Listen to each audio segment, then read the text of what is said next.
Okay guys, this is the adding a listing part, so adding my first listing to my store as part of the creation process. But the adding a listing thing should be the same, it'll just be how you get to it that will be different, and I will have to go over that once we get into Etsy. But let's see, adding a listing. So we just click here to add a listing, this big blue box with the plus, click on that.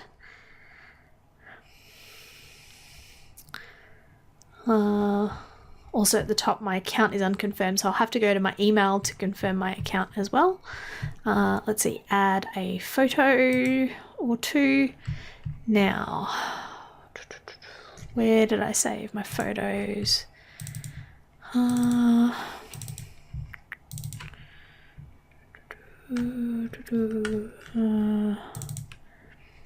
Okay, so I think that's going to be, I don't know if I can do,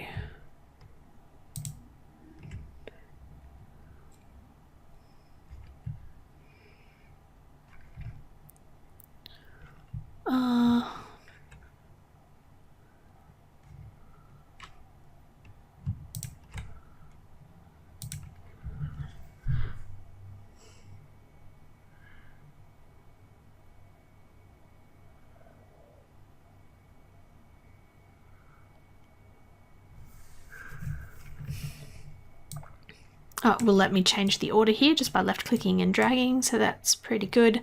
So this will be my primary because I think that will attract attention. It shows an image in the space, and this is just an image of a lounge room that I got off like iStock photography, off a stock photography site. And I did pay about $30 for it, but see, this kind of neutral color scheme, I'll be able to use that for a bunch of my different images, and being able to give people ideas about how things are used and how it could look in their space is a huge part of getting your stuff sold. As well as here on this second image here, you can sort of see we've done a mock-up, so you can see that wraps over the side. And that wrapping, and then this is on white, and having something on a white background always sells better. And in fact, the mock-up I got gave me a dark background, like a dark grey, and I put it on white instead.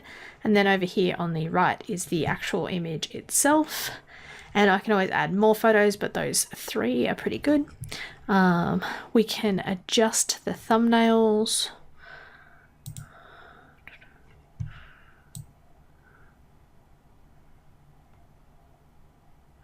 No, I don't want that space at the top. I'm just going to hit cancel because I think it's pretty fine, but you can do that if you need to, if it's not lining up properly. I must say that those images, like, I didn't even think about what size they might need to be to look okay, but I did pretty much all of them about 1200 pixels wide. We recommend 1000 pixels wide, so here's some info over here, at least 570 pixels. The best photos use natural or diffuse lighting and don't use flash. Anyway, I'm going to get more into the photo thing obviously a bit later in here. Now we have the title, and we use keywords that buyers would use to search for your item. And remember, I did all of that work beforehand to make this a bit easier.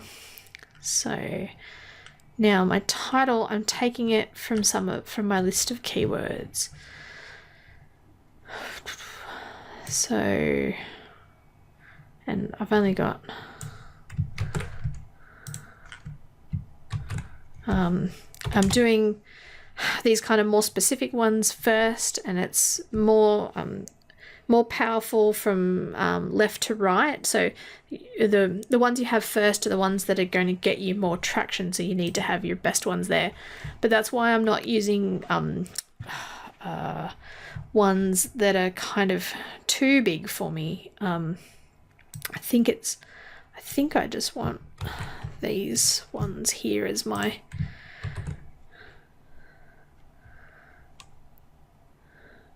I'm keeping the Australian spelling, the British English spelling with the U there as well.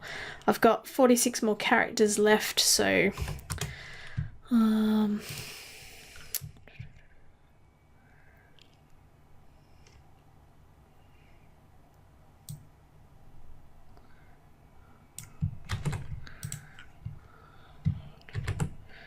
and the more you do this, the more you'll get to know what works for. Oh, that's right. I need to have the colours as well. So, night, blue, pink, as part of the thing.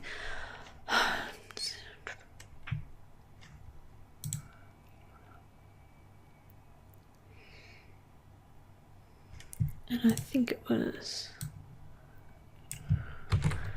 but I'll keep. Oh, I've only got 5 characters left.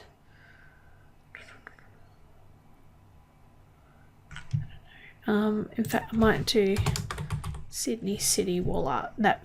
Okay, so now I'm up to 0. I'm not even going to pretend to you that this is the absolute perfect way to do this. Anybody who'd be doing this longer than I have would probably know how to make better use of this.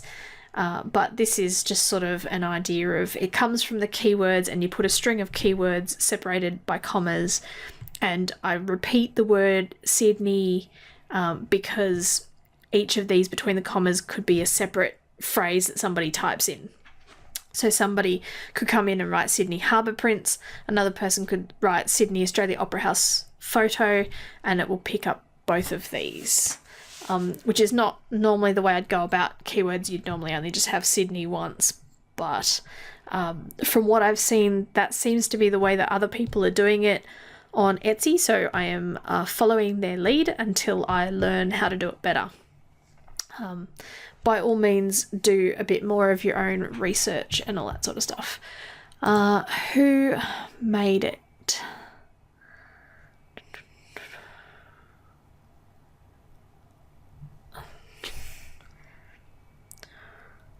Sorry, I did the photo, but somebody else does the printing. It's not another company or person. I don't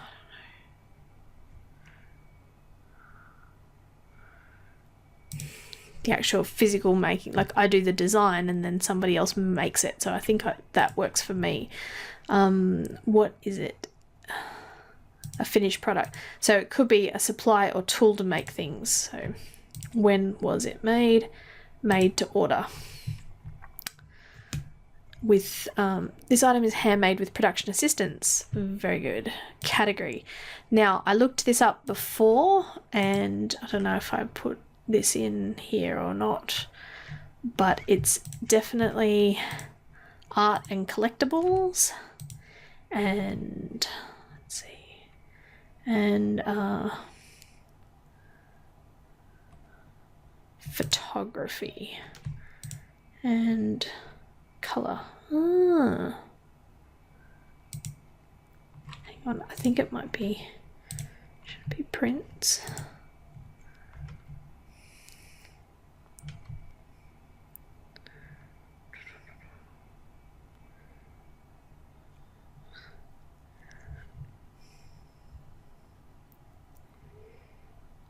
It's not a digital print in the end.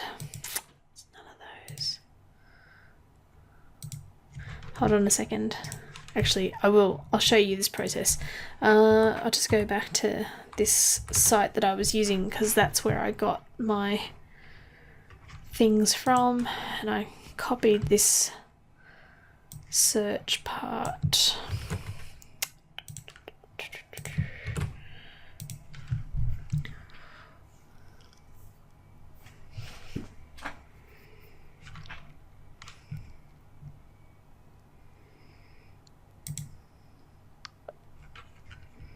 Art and collectibles photography. It's drawing.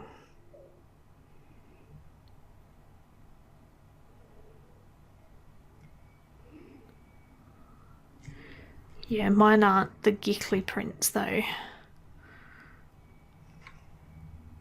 no, digital prints. It's like a digital copy. That's not what I want.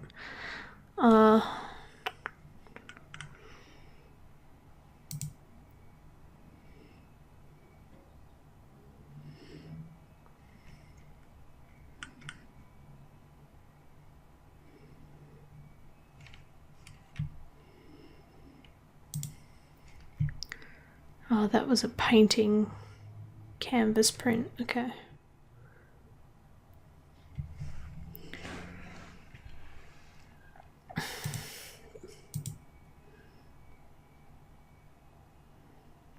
Okay.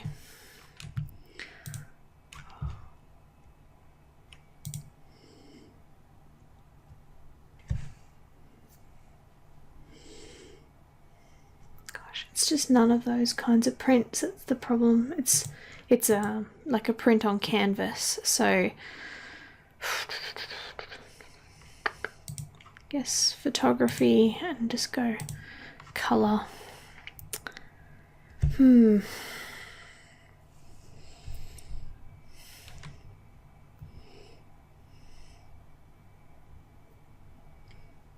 I really want to add in canvas print.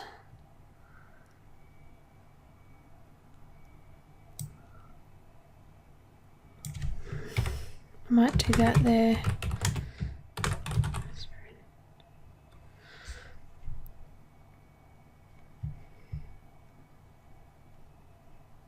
Oh, whoops, actually. Just hit Control Z to undo. I've got Sydney City Wall Art twice, apparently.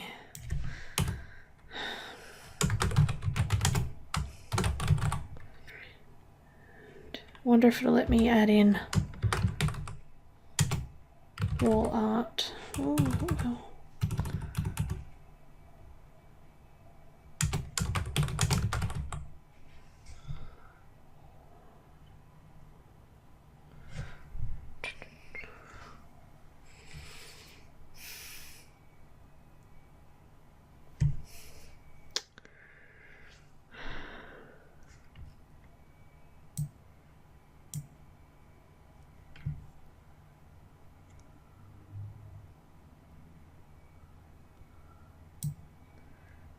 I don't know,